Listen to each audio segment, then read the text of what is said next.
met Sarah in college and we instantly clicked. Our shared love for literature and film drew us together. Our relationship was vibrant, filled with laughter, spontaneous trips, and long conversations about our dreams. After graduation, we settled into a cozy home in a quiet suburb, excited to build our life together. I was a graphic designer, and Sarah was a freelance writer. We had the kind of comfortable life that many envied, often hosting dinner parties and spending weekends exploring the outdoors. But over time, I started noticing subtle changes in her. It began innocently enough. Sarah became increasingly engrossed in her writing, spending long hours lost in her thoughts. I admired her dedication at first. It seemed like a natural evolution of her craft. However, her focus shifted toward darker themes, and soon her stories were filled with psychological horror and complex characters. I remember the first time I noticed something was off. I came home one evening to find her surrounded by stacks of books on true crime and psychology. She was scribbling notes furiously, her eyes wide with excitement. She was mumbling to herself softly, but quickly, almost as if she was speaking in a different dialect or in another language altogether. But I made out her clearly say, maybe, just maybe. A shiver went down my spine, like 1,000 spiders crawling towards their prey. Knowing no better, I shook it over, assuming she was mulling over a new idea for a plot in one of her stories, and went back up to bed to let her finish her thoughts. Friends started to notice, too. At gatherings, Sarah would often sit apart, lost in her own world. Her laughter became forced, and her conversations took on a sinister tone.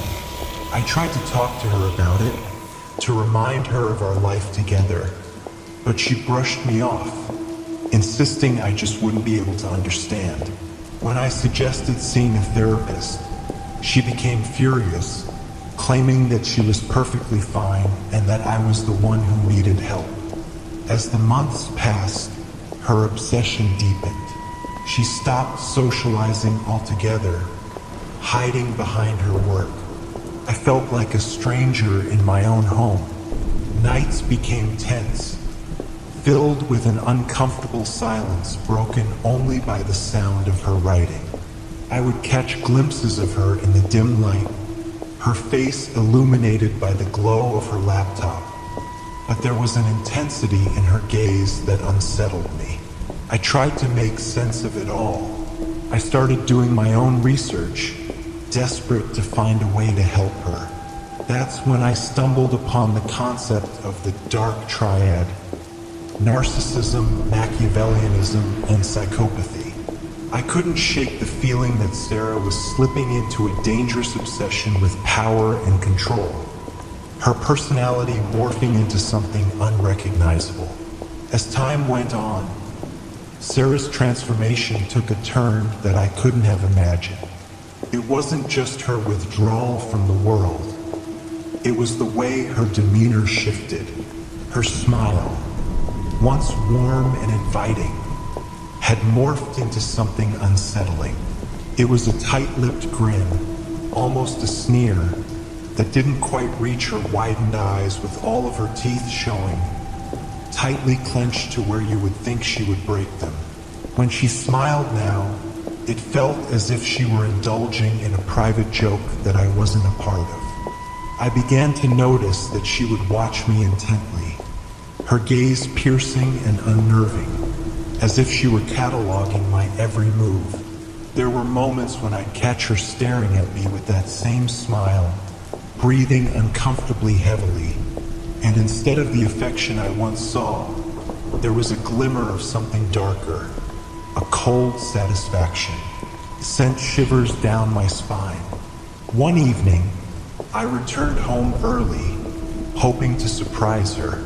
As I entered the living room, I was greeted by an eerie silence. The dim light cast shadows on the walls, and I felt an inexplicable sense of foreboding. I called out for her, but there was no response.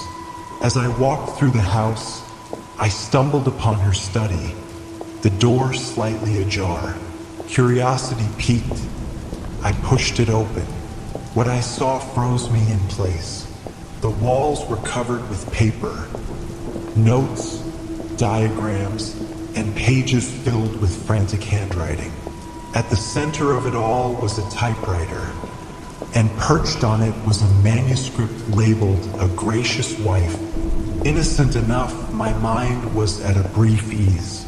As I flipped through the pages, my heart began to race, each line more chilling than the last. She had crafted an elaborate plot, detailed, methodical, and horrifyingly intimate. In her story, the protagonist was a seemingly perfect wife who methodically planned the murder of her unsuspecting husband. The narrative was littered with psychological manipulation, intimate details of our life together, and insights into my routines that made my skin crawl. It was clear she had been studying me, learning my habits, my fears, even my vulnerabilities. And then I saw it, the climax of her story. She described how the husband would be lulled into a false sense of security, ultimately caught off guard by her sudden shift from loving wife to deadly predator, describing my murder in gruesome detail. But what scared me even more was how she described the act as a favor to my husband by ridding him of a world of the disgrace of a disgusting breed of humans. My breath hitched as I realized I was reading her plans for me. Panic surged through me. I dropped the manuscript, and as it hit the floor, I heard her footsteps behind me. I turned to find Sarah standing in the doorway, her expression eerily calm. "What are you doing in here?"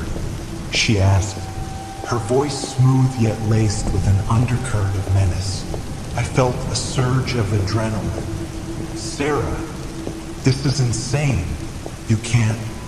She stepped closer, and that smile returned, tight-lipped and unsettling. "It's just a story," she said, tilting her head in an inhuman manner. "But it's more than that, isn't it?" My heart raced as I backed away. "You're scaring me."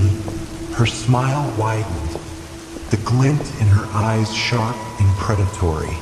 "Good. You should be scared. It means you're finally paying attention." I realized then that I was no longer safe in my own home. The woman I loved had become someone else entirely, a twisted version of the person I once knew. And as she moved toward me, her eyes glimmering with a mix of delight and malice, I understood that I was living in the pages of her dark narrative, her next victim in a story that had become horrifyingly real. I realized then, for my own safety, that I had to escape. The woman that looked like Sarah was not Sarah anymore, but something else entirely.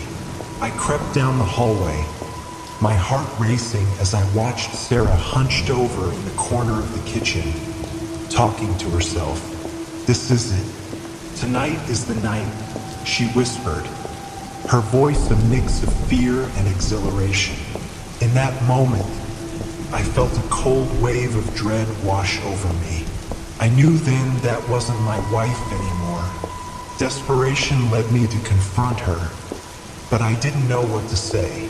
This was my final attempt to get through to her, but something inside me knew she was already lost. Without thinking, I muttered, "Who are you?" with a tremble in my voice. Instead of the loving partner I once knew, I saw a cold, calculating stranger.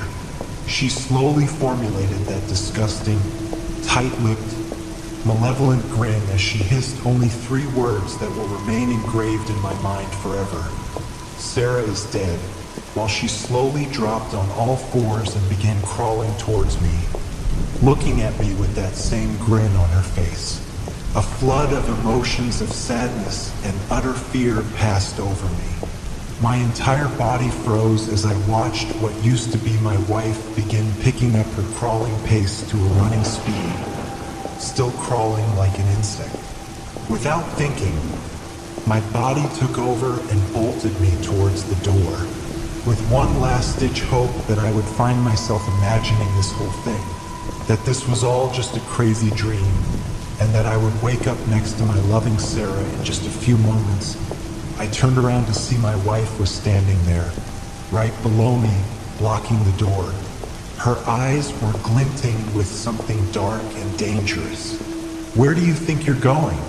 she asked, her voice low and menacing. In that moment, the gravity of our situation hit me. The woman I once adored had become a twisted reflection of herself, and I was trapped in the horrifying reality of her descent into madness. I leaped over her, her arms stretched with fingers stretched like a slinky, and her mouth opened like a snake unhinging its jaws, letting out a silent scream in frustration that she missed me by only a centimeter or two. I sprinted for the door and ran to my neighbor's house. I slammed on his door, praying that he would be home. When he opened the door, I knocked him over and ran to the bathroom and hid.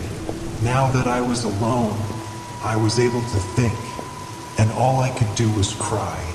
My wife is gone. My life as I knew it was over, and something inside me knew that I would never get either back.